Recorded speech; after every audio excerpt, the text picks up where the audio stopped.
basically the news of Kevin Colbert officially being on retirement or officially retiring after the 2022 NFL draft. We didn't get a chance to address it, but I think this was either Thursday afternoon, because we're going to talk about it Friday morning. Yeah. Mr. Rooney, Steelers president, was doing his, end of the year State of the Union, address the Steelers and all that good stuff.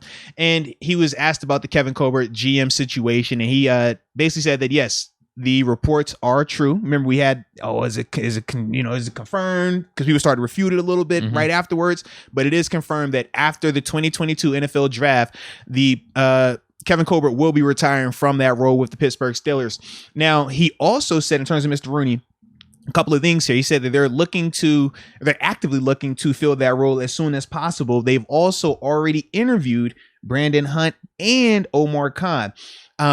I forgot, it was one other candidate that they were either bringing in for a visit or they had already talked. So I got to check it out again. I'm totally drawing a blank on him. Okay. But I did think it was a little interesting. I did like it. And I think it was interesting in the sense of the fact that they've already started the interview process with Brandon Hunt and Omar Khan, because prior to Mr. Rooney saying that, up until then, we didn't know that they had actually interviewed for the job. We just knew that, hey, these are the in-house candidates. These are the guys that people are recommending, but we had no real talk about that definitively happening.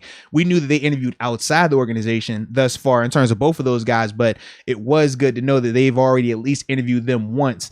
Now, in terms of the timing of it, now we talked about why the timing of it was before, but has that changed your feeling in terms of him staying on and retiring right after the draft this year versus having the other GM, his successor, being the main guy running point with all that stuff?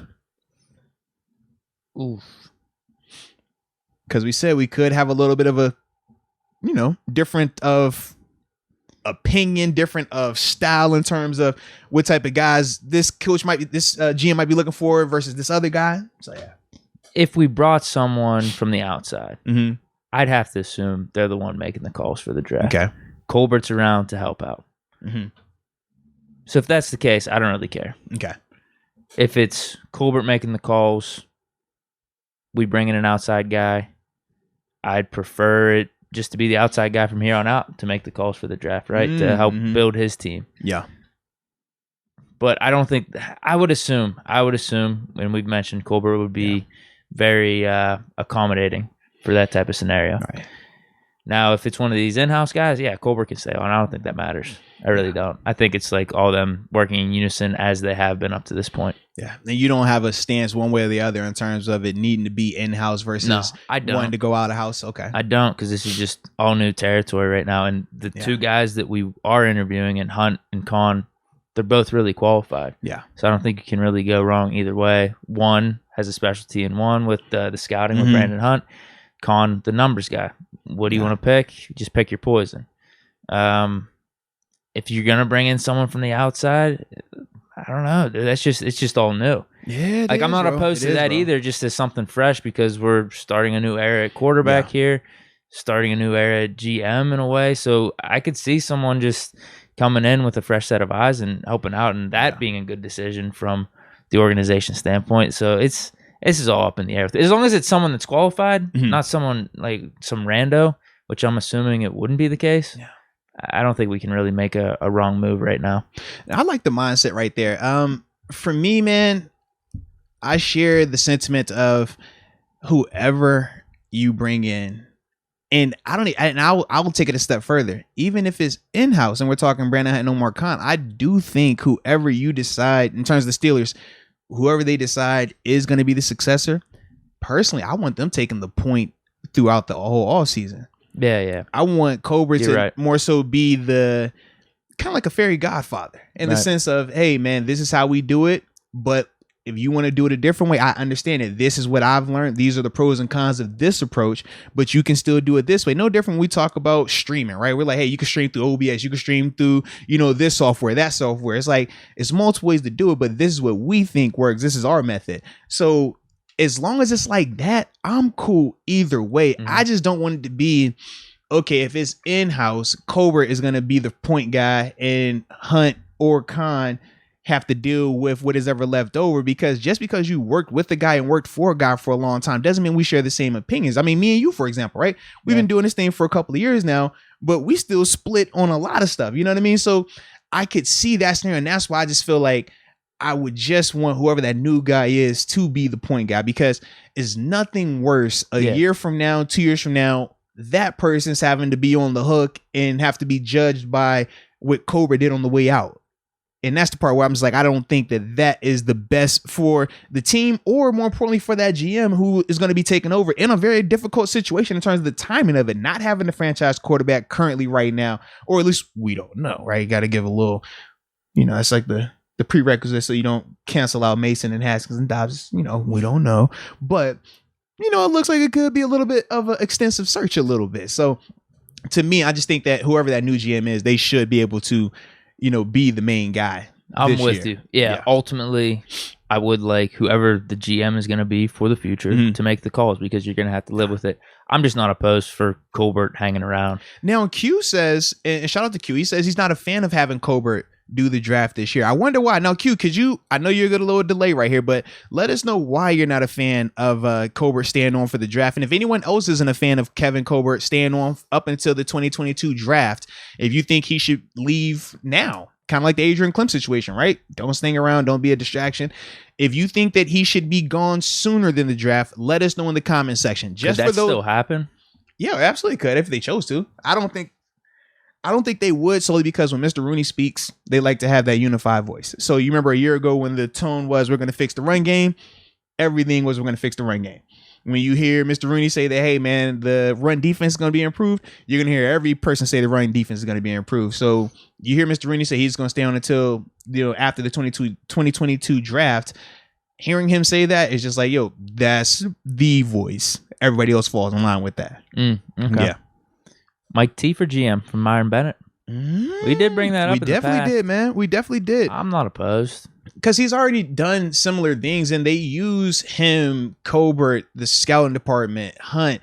All of those guys are involved in it together, and you hear them talk about that, especially during the draft. It's like, hey, not one person just picked this guy. We all did collectively. It's kind of like the what do they say? It's the sum, right? It's not a one person thing. It's all of us working together type situation. Now, so Farron brings up a point here, or question. Now, I'm still waiting for Q's answer. I'm looking for it. Okay. Farron Bradford says, do you guys see a change in draft philosophy with our new GM? Or do you think we keep doing what we've been doing? That's the part where the actual So no linebacker this year? Right. Well, it's got to be linebacker. That's what we always do. We always go defense. We actually need it. Yeah. Yeah. For me, I think it really depends on the person's approach, because Colbert is not a big analytics guy. He is more of an eyeball test guy. He's more of I'm gonna cut the tape on. If I think this guy can play, I'm bringing him in. That's how you get a James Harrison, who doesn't necessarily fit the mold of edge rusher, but he can play. That's how you get Javon Hargrave, who may be undersized playing on the inside, but because of his quickness, he's able to do this. That's how you get that type of, just guys over exceeding and just doing more than what people would assume they could do just based on their measurables. Whereas you have other GMs that they believe that, analytics is gospel. They feel like you have to be X height, X weight, run this, bench that. And if you can't, they just don't want to take a chance on you, even though those guys, they still have flaws. They still show that, hey, man, they can't play. And guys like us that aren't necessarily going to pass every eyeball test could still beat those guys out.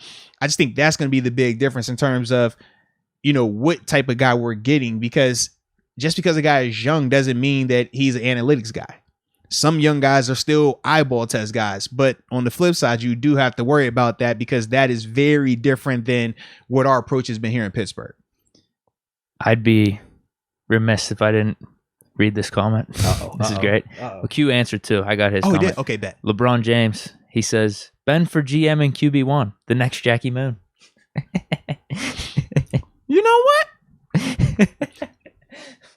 Halftime, like what was he doing? He was doing the halftime show and everything. He was the owner, the coach. Was it hot dogs? Yeah. You sending hot dogs into the stands and stuff. Like if they win or and he's they like, lose. we can't score by too many points though. I got no, stop it. Here's Q. He says, I just feel knowing that Colbert is leaving, the person making the decisions should be the one who's going to be there long term. So kind of what we said. Yeah. They said the only it doesn't have to be that complicated. That's a valid reason. Like I said, I would like Colbert to be there just as an extra resource, just as, hey, I can show you how to do all this right here, hand in hand, but you still get your chance to be you. You are the voice. I'm just it was in corn your dogs. Ear. It was corn dogs with Jackie, man. That thing was crazy though, bro. That's what it was. He was dead serious too. Like, yo, y'all gotta stop. Like, we can't afford all that. Stop it. Yeah. Heck yeah, bro. Anything else on this topic? Well, hold on. Here's more for from Farron Bradford right here. So would you agree that we need more analytics in our drafting process? Because we need more athletes in our secondary, and analytics would have told us not to pick Green. Well, this is the thing, though. When you talk analytics, we've done that with the draft. Would have told us not that's to pick Green. Justin Lane. Justin Lane is perfect analytics in terms of his size, the speed. That's some of the stuff you got to worry about, though, man. Like, whew. AB went 6th round. Yeah. Know? No, it's plenty of, like, none of this is doesn't. It's never perfect. It's never perfect, man, without a doubt. But for me, I'm biased because I'm a product of eyeball tests. I'm a product of non-analytics. So when you hear me speak on it, I don't really love analytics because loving analytics takes a guy like me out of this situation. But at the same time, I do think that they both play a part. I think that you still have to test well. You still have to have something, about you athletic where you're like, you know what, that can work. But that's why you have to trust the guy's eyes. And for Colbert, you don't last that long without being able to, toe that line a little bit, because you think of the talent that he's accumulated here, offensively, defensively, special teams, for how long he's been here. We've never felt like, man, the cupboard's been empty. We always feel like we got some dogs, always. And that's a big part of what he's been able to do, finding that fine balance between analytics versus just eyeball tests. So I'm hoping that this next guy can follow in that same suit, that same suit, though, man. Colbert would be a great guy to have around as, like you said, the fairy godfather. Absolutely, man. You need a guy like that. It could be one of those scenarios. Yeah. Where it's a learning lesson for the new GM. So say like Colbert, you're talking about a player. Right. Colbert says, I like this and this about this guy. There's something about him where I'd be looking to draft him maybe the 2nd or 3rd round. But the GM doesn't really like him as much, but ultimately goes with his gut, and then can look back in a year or two and like, all right, Colbert gave me the reasoning as to why, and maybe that guy ended up working out on another team. And then it could be a learning lesson. Yeah. Exactly. No, absolutely. Ultimately, you want him making the decisions, the new GM, whoever it is. And he's gonna have mistakes. Could be some help. He's gonna have bad picks. It happens. I mean, dude, we brought up Justin Lane. Justin Lane is still under Kevin Colbert's draft part, right? But it doesn't take away from, as a whole, what we've seen from Kevin when he comes to drafting. So for me, man, I think same thing right in this concept, man. It's the whole analytics versus like eyeball test. That's like a legit thing, bro. That's so legit. This one might be more. Do you have a preference though? Me? Yeah. In terms of like the approach? Eyeball test. Because no, I'm serious. Tyrann Mathieu, I was really big on coming out of college. Dude just made plays. Goes in the 3rd round. They were worried about his size. I know some of it was off the field stuff too, but a lot of it was size related. Dude could just play. Remember, they even said about KD. Great, different sport, but they were like, he's too weak. Kevin Durant. They said, he can't bench 185 pounds one time. Yeah, Tyrann Mathieu's the one example that I bring up with that. If the dude can play, he can play. You just want him. Yeah, I'm definitely cut on the film type of guy. If a guy can play, he's productive. And you're seeing it with Nick Bolton even now with the Chiefs. Like, dude, underside. Nick can hoop, bro. He is nice. I like his game, bro. But we were already high on him either way coming into the draft. This is a guy that we looked at. So, yeah. But maybe he would have went higher if it wasn't for him being a little bit on the shorter side. A little and he didn't test as fast. Like, he wasn't a blazer. Like, he still tested well, but it wasn't like when we talk about some of the freaky athlete type guys as well. But that's what we talked about when we were discussing him. We were like, this guy's just kind of like a football player. He just balls, bro. You cut his the tape when he makes plays, upside may not be there, but you're seeing it right there. He's been a key part of their defense. Dude, he's been making a ton of plays all year for them, man. Yeah. Yeah. This one might be more for the chat. Okay, what you got? But hold on. Yeah, because after that, I'll go to the next. Donald Copeland brings this up. He says Colbert never took risks in free agency until like 2-3 years ago on his way out. Yeah. Now that's been the case for pretty much his Colbert's GM career. I wonder, is that more of a Colbert thing or a Steeler thing? No, I don't remember what was happening in the 80s or 90s. Yeah, I don't know as a whole. I know when I got there, Yeah, because Mike Mitch, because we came at the same time, he was like the big like free agent signing at the time where it was we've never done this before. This is the first time we've ever, spent that type of money on somebody outside the organization. But yeah, outside of that, I never heard a lot of, them paying big. Now I know part of the reason what they told me, and it wasn't like this wasn't during negotiations. This was after I had already joined the team, I already signed my extension and everything like that. I was asking like, what's the difference, in terms of paying guys once they're already in the organization versus guys outside? And they said more so they know the guys that are in house. So it's like you don't have to deal with, hey, we paid this guy, but he wasn't a fit. LeGarrette Blount example, you know what I mean? Where even though on paper everything said it should have worked out, you get him in house and you're just like, bro, we're already in bed with this guy and it's not a fit. That was another part of it in terms of why they don't like to just shell out a ton of money. Also, I mean, you think about when they've been wrong, right? We talked about Ladarius Green. He also is a guy that came in right after me, Mike Mitch, Darius Hayward, Bay in terms of that free agency group. And you saw he was another guy that got paid substantially, but we found out that, hey, when we got here, he was a little bit damaged goods in terms of the injury history, the concussion stuff that he was dealing with from the Chargers. So that's a legit reason why they don't necessarily love to go out there and big spend free agency. Even this year, we saw a prime example, Melvin Ingram. We didn't spend big, but what happened? We went outside. We thought that it would work. It doesn't mix personality wise. And what do we say? We don't want hostages. We want volunteers. So we move them.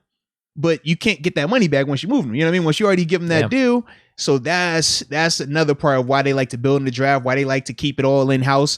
Even when they're talking about their coaches, they say, man, culturally, we know our coaches. We know what we're teaching in the building, and we don't have to necessarily worry about if this guy culturally doesn't fit with our message, if this guy culturally doesn't talk the language that we speak or philosophy-wise is different. And like I said, it's pros and cons to that. Right. It's pros to everything being in house. It's pros to everybody being under the same was message. A good fit. D'Angelo it's pros Williams to that. Absolutely. Fit, yeah. It's pros to, but at the same time, it's dangerous because you never introduce any new ideas. You never introduce anything different. You never get a chance to say, hey, you know what? Maybe this is the wrinkle that takes us from being just sustainably good to now we can hop back in this great conversation. Those are some of the things that you have to guard against with that. And that's just the when you get a dude and it could be a fit, it could be big time though. Because I think Ferrier came over from the Jets, and it was perfect, bro. Yeah, one of our big time leaders on those Super Bowl defenses. Man. Now, Bilo brings up some '90s talk here. Says we brought in Kevin Green and traded for Bettis, but that's about it for big names in the '90s. So those were good. If you could do it, and it's a fit, like it could work out amazing because those are two perfect fits for the Steelers right there. Yeah, because otherwise I feel like you flirt with potentially on that. I'm seeing them bringing up Ryan Clark as well. Yeah. But I just the thing that I'm worried about with that is for every Rams team out there that is going all in, paying for these guys, bringing them in, I can point to a Cleveland, I can point to a Houston, I can point to a Jacksonville where they tried that same exact model of we're going to spend Detroit Lions. They're going to spend big, get these guys in there, and it does not equate to success. Even in Buffalo, we did it for a year. Remember, Mario Williams, the first $100 million defensive contract, that was us. We gave that in Buffalo. Remember, I tell you the story all the time. We were hosting them. Like, take you out. Got to make it look nice for you, your girlfriend. You ain't stay with your girl, but we're going to make it. That's what you got to do, right? But it doesn't always equate and it doesn't always fit. And, like I said, man, that's just that part that you got to toe that line a little bit, man. It's a risk either way, though. And that's why I always say, like, you can't just make a decision on a guy for one bad or one good pick. You got to see, like, what's your full body of work? Because you're going to have an occasional, hey, this didn't work. But I need to see, like, okay, Belichick for everyone. might be the worst GM of all time. Like, seriously, you look at his, like, it's bad at times. It definitely is. But that's the part for me why I'm like, man, with some of these guys, with their approaches, like, I don't necessarily want a guy that's completely set in stone with this because you can still have errors that way. But if you only operate like how the Steelers operate, we've seen the flaws in that as well, man. Yeah. Some of these names that are being Avery Williamson, bro. I've seen these names, Isaiah P. I'm like, whoa. Some of the names that have worked though, I think the whole strategy, if we're gonna tie maybe these last 20, 30 years together, has been sparingly. It's not been the multiple dudes that have ended up killing us for a good 2 or 3 season stretch. Ryan Clark was one guy, ended up working amazing. He was a stud on our defense for a good stretch. Brought up James Ferrier, but then you have the Melvin Ingram type. All right, it's just one player. It doesn't derail you completely. Correct. Whereas when you start building your roster that way, when you build your roster through free agency, that's why this offseason is going to be interesting. Yeah, that's where you have issues. But that's what we said we're going to see, because we really haven't had to have an offseason like this because we've always had the quarterback. So when you have that, it just makes it feel different. Whereas right now, we're like, yo. And we've been tight for cap space, too, for the most part. Whereas now, we got both options. We got the quarterback room open, and we got a ton of money. And we got multiple spots that need to get addressed.